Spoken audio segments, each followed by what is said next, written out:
Bonjour chers étudiants, j'espère que vous allez bien. Normalement, ça doit fonctionner maintenant. Il ne va pas y avoir de raison pour lesquelles ça ne fonctionnerait pas. Voilà ce qu'il en est. Est-ce que quelqu'un peut bien me confirmer que nous sommes bien ici, nous sommes bien en direct et que vous me recevez? Est-ce que vous pouvez me confirmer? J'ai eu un petit souci technique avec ma caméra, mais je pense que c'est réglé. Donc voilà un petit peu ce qu'il en est. Voilà. Alors, si j'ai voulu organiser ce Facebook Live, c'était pour répondre aux questions des étudiants, bien évidemment, mais aussi et surtout vous présenter un petit peu la préparation intensive, c'est la forme qu'elle allait prendre, et justement cette forme-là va avoir un intérêt et un impact par rapport aux différents éléments. Et quoi de mieux que de choisir la veille du déconfinement où justement on aura comme ça ici toutes les indications, pour une raison qui est assez simple. Généralement je fais de façon systématique un live durant cette période-là, à peu près on va dire à 100 jours de l'examen, pour motiver les étudiants, leur dire qu'on va rentrer dans une dernière phase de préparation de l'examen, et pour les aider, pour les guider, pour essayer de faire en sorte qu'ils soient véritablement voilà, dans l'optique de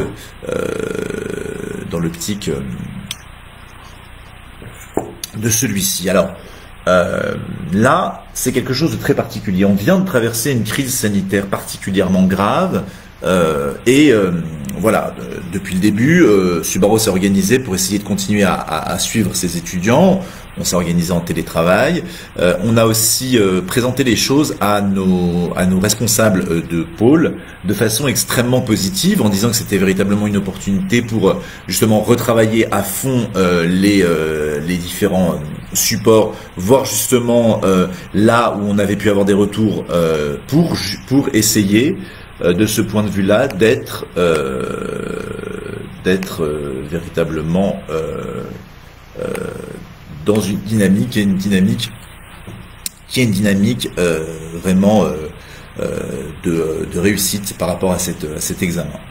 Donc durant toute la période, les responsables de pôle ont fonctionné.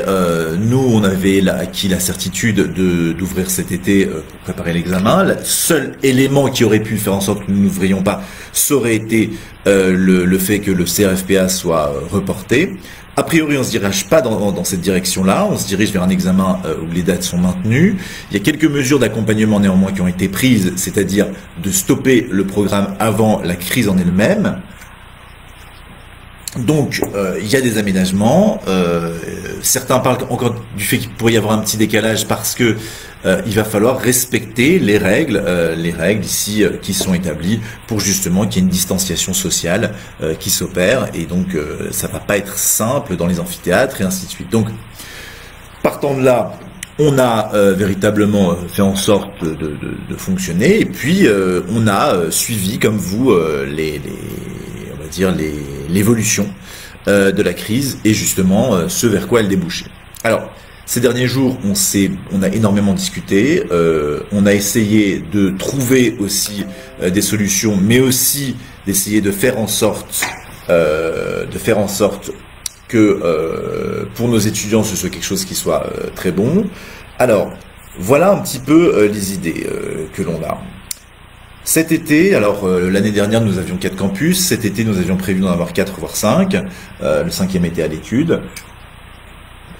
On s'en cachait pas, voilà, c'était l'idée, c'est que même à l'ère du développement numérique, eh bien, il faut un contact parfois même physique avec nos étudiants. D'ailleurs, si on prend le campus d'Aix à titre d'exemple, où on a eu des taux de réussite assez incroyables, eh bien justement, ça montre justement que ça peut porter ses fruits, ce type d'investissement. Voilà, donc on était parti sur la même idée. On a 2 campus qui sont des campus maintenant installés, Paris, Lyon. Et puis l'année dernière, on a ouvert Lille et Aix. Bon. Par la suite, la difficulté qui s'est posée, c'est justement, d'abord, il y a une crainte de deuxième vague, bien évidemment, mais on va faire comme si cette deuxième vague n'arriverait pas. L'autre crainte que l'on peut avoir, c'est tout simplement la façon dont on peut respecter les règles de confinement. Donc on ne peut pas donner cours à plus de 10 étudiants à la fois, y inclut l'enseignant qui devra porter un masque, ce qui pose problème dans une organisation comme la nôtre où il y a simultanément 7 options, le jour de l'option, il y a 3 options le jour de la procédure, et donc du coup, faire des amphis de 10 personnes, supposer finalement faire des campus d'uniquement 10 personnes. Faire des campus d'uniquement 10 personnes, en dehors de l'aspect économique, ça aurait été délicat. Alors, je sais, certains ont dit ou évoquent, mais ça c'est une usine à gaz, de faire des campus classiques, simplement avec des horaires décalés, ainsi de suite. On ne pourra pas tenir quelque chose comme ça. C'est-à-dire que là, il s'agit de jouer avec la santé publique, c'est vraiment pas l'optique dans laquelle on est. Pourquoi? Parce que tout simplement, les étudiants font leur pause clope, parce que quand ils pensent à passer un examen, par la suite, ils vont discuter à l'extérieur. Donc, c'est véritablement quelque chose qui n'était pas possible. C'est la raison pour laquelle nous avons décidé de n'ouvrir aucun campus cet été. Alors, nous n'ouvrons aucun campus, mais Subaru, comme je vous l'ai dit, Subaru existe, et Subaru a ici retravaillé une méthode intensive. Bien évidemment, on dira qu'elle est à distance, mais ce n'est pas tout à fait le cas, c'est-à-dire les cours vont être filmés cet été, et mis sur la plateforme bien évidemment, et accessible de façon indéfinie pour les étudiants. De façon indéfinie pour les étudiants. Plus encore, on est en train de travailler un système qui permettra une interactivité en temps réel, c'est-à-dire que pendant le cours à proprement parler, les étudiants pourront poser leurs questions. Ça, c'est pour une raison qui est assez simple. J'expérimente moi justement les cours à distance depuis un petit moment. J'ai une chaîne YouTube, pour tout vous dire, je ne suis pas le précurseur. Avant moi, il y avait Bruno Dondero. Je me suis inspiré un petit peu de ce qu'il faisait. C'est très courageux de sa part et je trouve ça très bien. Voilà, pour moi, les choses sont assez simples. Je sais comment ça fonctionne et je sais qu'il y a une déperdition. Pour l'étudiant comme pour l'enseignant, il y a une déperdition. Moi, j'évalue à peu près à la moitié la déperdition, c'est-à-dire en termes de qualité. Comme j'ai pas d'échange avec une personne en face de moi, c'est justement quelque chose qui est délicat à faire. Pour l'étudiant aussi, il subit une déperdition. Alors, cette déperdition, on va pouvoir la limiter et par la suite, on va pouvoir même magnifier ce qu'on va faire. D'abord, ce qu'on va faire, c'est que l'étudiant il pose ses questions en temps réel à l'enseignant, ce qui permet une compréhension immédiate. L'interactivité, la raison pour laquelle Subaru la pratique depuis son origine, c'est justement pour faire en sorte que l'étudiant sorte de sa salle de cours en ayant compris tout. S'il n'a pas compris, il pose une question. Et le rapport à l'enseignant est ainsi fait que c'est quelque chose qui est parfaitement possible. Donc, ça va permettre justement de faire quelque chose d'utile. Alors, la formule, au départ, moi j'étais parti sur Zoom, j'adore Zoom, etc. Mais il paraît que il y a beaucoup de virus et que c'est très facile de détourner la caméra. Donc peut-être ça sera un Facebook Live sur des groupes fermés. Et par ailleurs, donc ça c'est pour chaque cours. Et par ailleurs, une fois par semaine, j'organiserai pour tous les étudiants un Zoom global ou un Facebook Live pour faire le point précisément sur les aspects pédagogiques. Savoir ce qui a fonctionné et comment les choses fonctionnent. Et puis là où on a quelque chose de beaucoup plus avantageux, c'est le gain de temps. Le cours a lieu, vous le voyez en direct, vous pouvez le revoir en direct, puis par la suite vous recevez une vidéo de meilleure qualité sur votre plateforme et vous pouvez le revoir indéfiniment. Vous n'avez pas à vous déplacer et ainsi de suite. Et puis par rapport à vos questions, j'ai beaucoup réfléchi et c'est vrai qu'il y a quelque chose d'un petit peu douteux, vous savez, quand il y a des questions. C'est-à-dire que, comme c'est le cas à l'heure actuelle, vous avez l'impression que j'ai un strabisme parce qu'en fait je regarde savoir s'il y a des questions et quel type de questions il s'agit, si je les regroupe sur la fin, si je réponds tout de suite. Là, l'enseignant n'aura pas cette tâche à faire, c'est nous qui allons la faire en amont, c'est-à-dire il y aura un membre de l'administration qui sera présent près de l'enseignant, voilà, pour simplement synthétiser les questions, les poser à des moments qui sont des moments clés et engager un dialogue avec l'enseignant. Ce dialogue-là entre un membre dirigeant de l'équipe pédagogique et l'enseignant va permettre ici de renforcer la pédagogie. Donc là, on a une pédagogie qui déjà va être une pédagogie renforcée. Autre élément, dès cette semaine, on a demandé à notre responsable de droit des obligations de tourner une vidéo d'actualité, bien évidemment sans prendre en compte l'actualité Covid, sur tout le droit des obligations et tout le droit civil. Cette vidéo, normalement, devait être réservée uniquement aux étudiants de la préparation annuelle. On les ouvre aux étudiants de la préparation estivale, car il va falloir se mettre au travail dès à présent. Autre élément, si les conditions sanitaires nous le permettent, Ambre, la responsable pédagogique, et moi-même irons sur place. On louera de petites salles pour faire le point, pour faire des petits aspects méthodologiques durant la préparation estivale. Cette préparation estivale, elle ne peut pas avoir lieu sur place. Les personnes qui vous disent que les campus vont ouvrir quand même, c'est quelque chose d'abord qui serait illégal, et ensuite c'est quelque chose qui viendrait heurter directement la santé publique. C'est pas quelque chose avec lequel on joue. Donc de façon générale, on n'est pas, c'est pas quelque chose qui est possible. Alors bien évidemment, pour les étudiants qui se sont inscrits chez nous, vous pouvez être déçus, je peux le comprendre très bien. Vous comprenez aussi que vraiment ce n'est pas de notre fait. Si vous saviez à quel point, pour ma part, il peut être délicat de prendre une décision qui est une décision aussi dure. Voilà. Et oui, Camille, les cours seront tournés dans nos locaux administratifs, c'est-à-dire à Levallois. Là, on a tout notre équipement avec nos enseignants.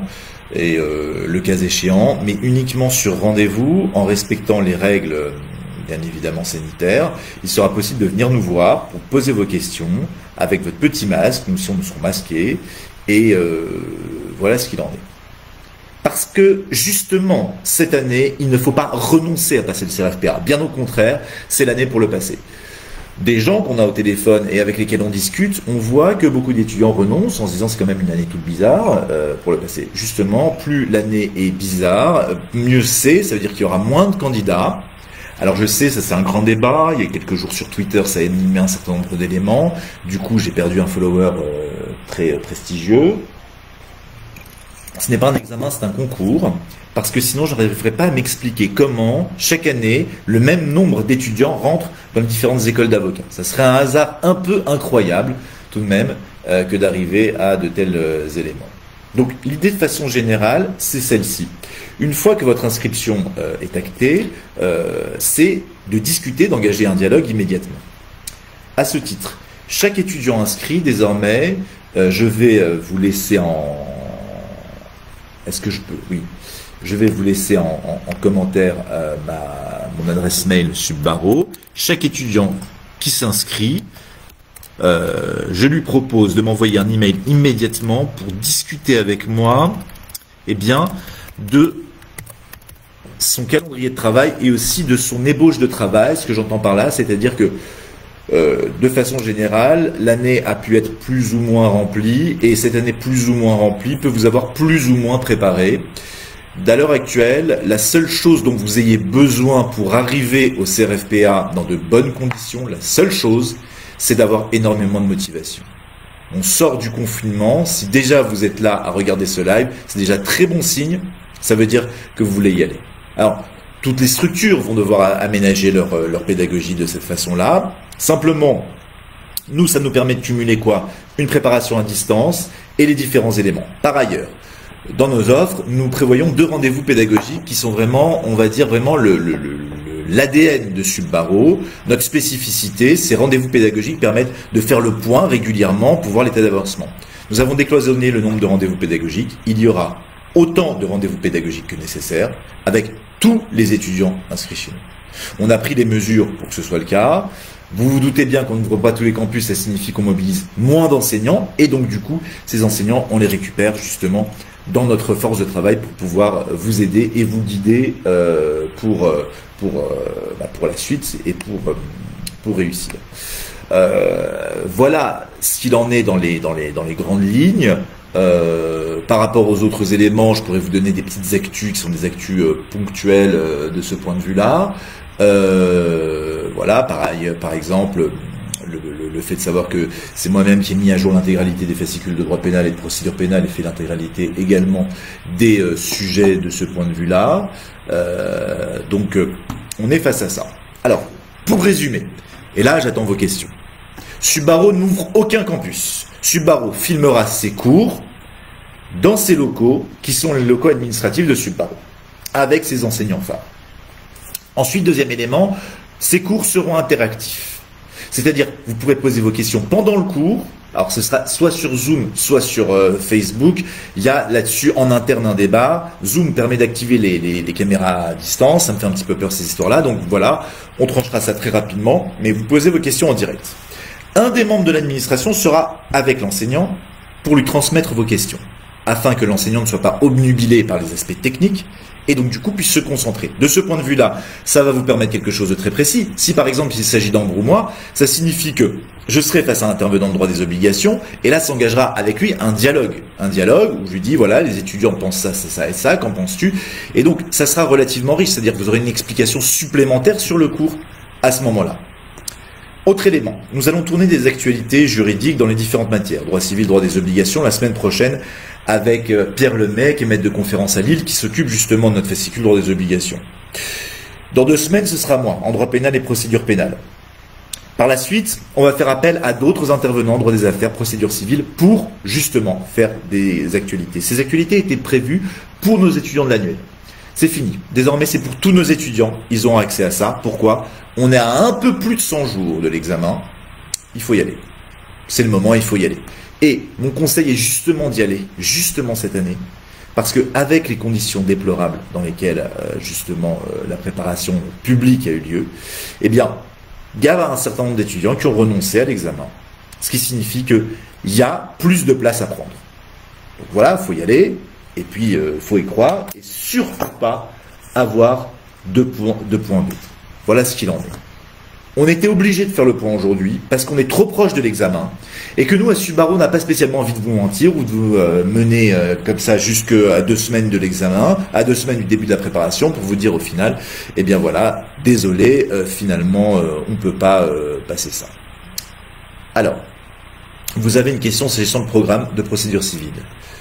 On nous a dit qu'il fallait maîtriser le programme avant et après la réforme. Oui, absolument. La procédure civile a été vivement réformée cette année. Il faut maîtriser ça, sauf les dispositions transitoires durant bien évidemment la période Covid. Vous aurez les fascicules au format papier pour venir les chercher. Par contre, attention, Marianne, Estelle, l'idée, ça va être quand même de prendre rendez-vous. Vous prenez rendez-vous et on applique les consignes qui sont les consignes logiques, normales de ce point de vue-là. Voilà. On ne dématérialise pas toute la prépa. C'est pas du tout l'idée. Nous, l'idée, c'est vraiment l'inverse. C'est-à-dire que, certes, les cours ont lieu à distance, mais tout l'encadrement est un encadrement physique, présentiel. Voilà. Est-ce que vous avez d'autres questions pour l'examen? Alors, je suis obligé de vous faire part d'une rumeur particulière, celle du report du CRFPA. Voilà, je ne vous cache pas que l'idée de façon générale, c'est que on va essayer de faire en sorte de vous informer au plus tôt possible, parce que c'est vrai que l'examen tombe assez tôt en septembre et que hier, la ministre de l'Enseignement supérieur a quand même indiqué que à la rentrée, la plupart des cours d'amphi auraient lieu à distance. Alors, moi, j'ai demandé un petit peu à ma fac, ils ne sont pas du tout au courant de ça, mais enfin, voilà ce qu'il en est. Anita, je comprends tout à fait que vous vouliez faire une prépa en présentiel, mais il n'y aura pas de prépa en présentiel, c'est quelque chose qui est impossible. Si on vous promet une prépa en présentiel, je ne vois pas comment est-ce que ça peut être tenu, sauf au sacrifice de votre santé.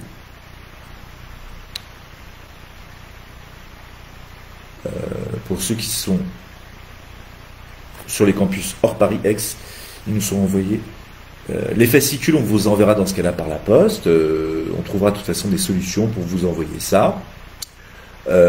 Anita, les prix évoluent pas de façon conséquente, mais la prestation évolue. Maintenant, il y a toujours ces systèmes de listes de réduction qui permettent de s'inscrire sur des listes de réduction. Il y en a actuellement en cours.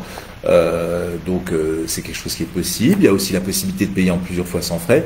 On est quand même très arrangeant au sein de notre structure parce que justement on veut que le CRFPA puisse bénéficier à tous et à toutes de façon générale. Voilà ce qu'il en est. Comment vous dire, c'est extrêmement douloureux. Je pense que vous vous rendez pas compte. Moi, j'enseigne depuis quand? Depuis 23 ans. Depuis 23 ans, j'enseigne et là, j'ai découvert les cours par YouTube de façon aussi générale. Le cours va plus vite, il y a moins de détails, il y a moins d'interactivité, il y a une certaine lassitude qui s'opère, etc. Là, on va mettre tout en œuvre pour que ce soit pas le cas, pour qu'il y ait cette interactivité. C'est-à-dire qu'il y aura pas un, mais en fait finalement deux enseignants dans la salle, vous voyez, pour répercuter les différentes informations. Et on va se plier aux différents éléments.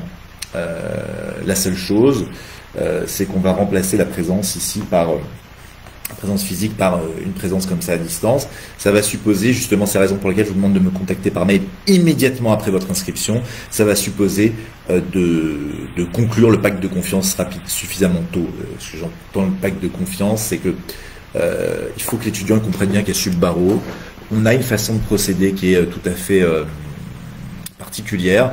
On vous a peut-être dit pendant vos études que vous étiez nul, que vous n'allez pas, que ceci, etc.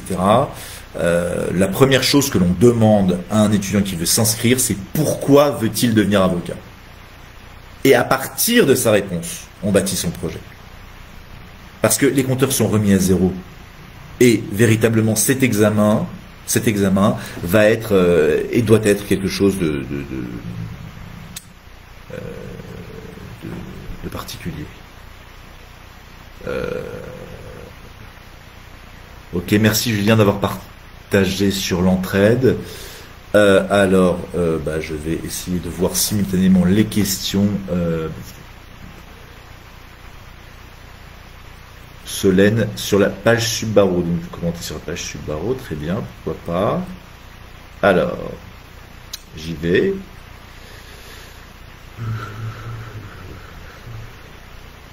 Où est-ce qu'il en est?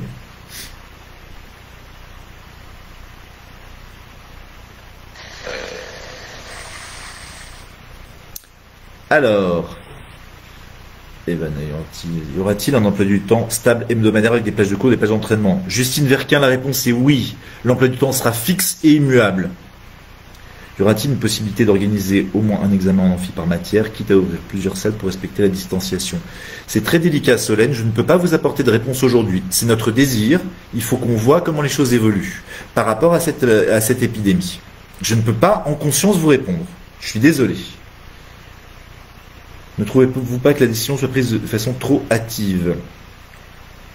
Alors, non, pas du tout. Les universités ne rouvriront qu'en septembre, donc déjà, ça vous donne une indication.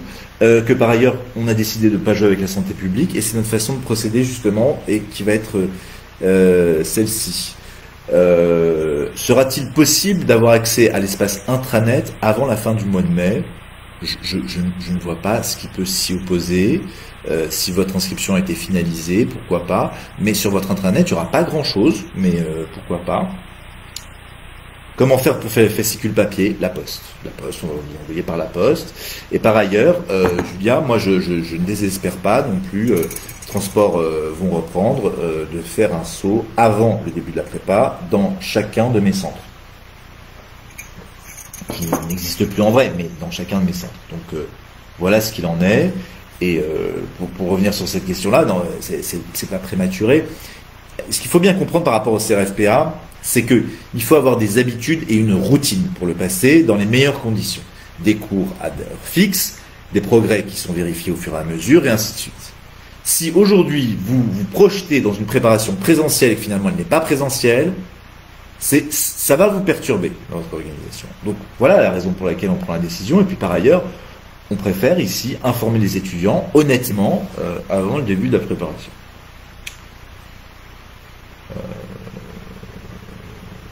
Voilà un petit peu ce qu'il en est. Alors, bien évidemment, pour toute question, vous nous contactez à info@subbaro.fr. Pour l'instant, on va dire, si vous souhaitez venir nous voir dans les locaux, c'est possible, mais il faut prendre rendez-vous avant. Voilà, vous nous envoyez un petit mail en disant voilà, tel jour je suis disponible et je souhaiterais venir dans vos locaux. Parce que dans l'immédiat, justement, on applique les règles strictement, et donc on renforce le télétravail. Voilà ce qu'il en est. Sur le CRFPA 2020, qu'est-ce qu'il y a à dire? Le fait qu'il n'y ait pas les actualités Covid signifie que les actualités s'arrêtent au mois de mars. C'est très intéressant, ça. Pour des matières fortement évolutives comme le pénal, le civil, le strat, la procédure administrative. Ça, quand même, c'est quelque chose, c'est un avantage. Il faut prendre les choses comme étant des avantages de ce point de vue-là. Et puis vous imaginez bien que moi, m'ennuyant à la maison, je vous ai mitonné des sujets et des corrigés qui sont costauds. Voilà ce qu'il en est et qui vous aideront jusqu'au bout. Oui, Marianne Estelle, vous avez bien évidemment un délai pour rendre vos copies. Voilà ce qu'il en est. Alors, je vous remercie. Je vous souhaite donc un bon déconfinement. Je nous souhaite à tous une bonne santé et de passer ensemble le CRFPA et de le réussir. Et croyez-moi, c'est pas de gaieté de cœur que nous avons pris cette décision-là. On a pris cette décision en responsabilité et on a choisi d'informer les étudiants pour ne pas les leurrer. Voilà ce qu'il en est. Très bien. Bon, je vous remercie et je vais interrompre ce direct, mais vous pouvez continuer à me contacter via les réseaux sociaux. Je suis très facile à trouver. Je vous ai donné un petit peu plus haut mon adresse mail, michael@subbaro.fr. Michael, pas de C, pas de H, pas de tout ça. mikael@subbaro.fr. J'ai hâte de vous voir et justement de faire le point avec vous et de déterminer ces différents éléments. Un dernier mot pour terminer. Il y a quelques semaines, j'ai publié un article justement pour vous dire de ne surtout pas chercher un plan B. Mais je reste sur cette voie-là. Je m'inspirais de l'art de la guerre de Sun Tzu que j'ai pu relire. J'avais un peu de temps justement grâce à ce confinement. L'idée c'est quoi? C'est que si vous vous dites tiens, je peux ne pas le passer cette année, mais une autre année. Si vous faites ça, vous vous ouvrez la voie à une démotivation et c'est comme ça que vous risquez véritablement de vous retrouver par rapport à ça. Par ailleurs, je sais qu'il y a un petit hiatus par rapport aux formules qui sont les formules choisies, etc. Est-ce que c'est plus cher, ceci c'est moins cher? Je vous invite à prendre contact avec l'administration. On va trouver des solutions à ce type d'hypothèse-là. Bien évidemment, certaines formules à distance étaient moins chères que des formules sur place. Et si on change, il est normal de faire un geste sur certains points. Donc, ne vous inquiétez pas de ce point de vue-là. Voilà. Donc je vous souhaite un bon dimanche soir et puis je vous dis à très bientôt. Au revoir.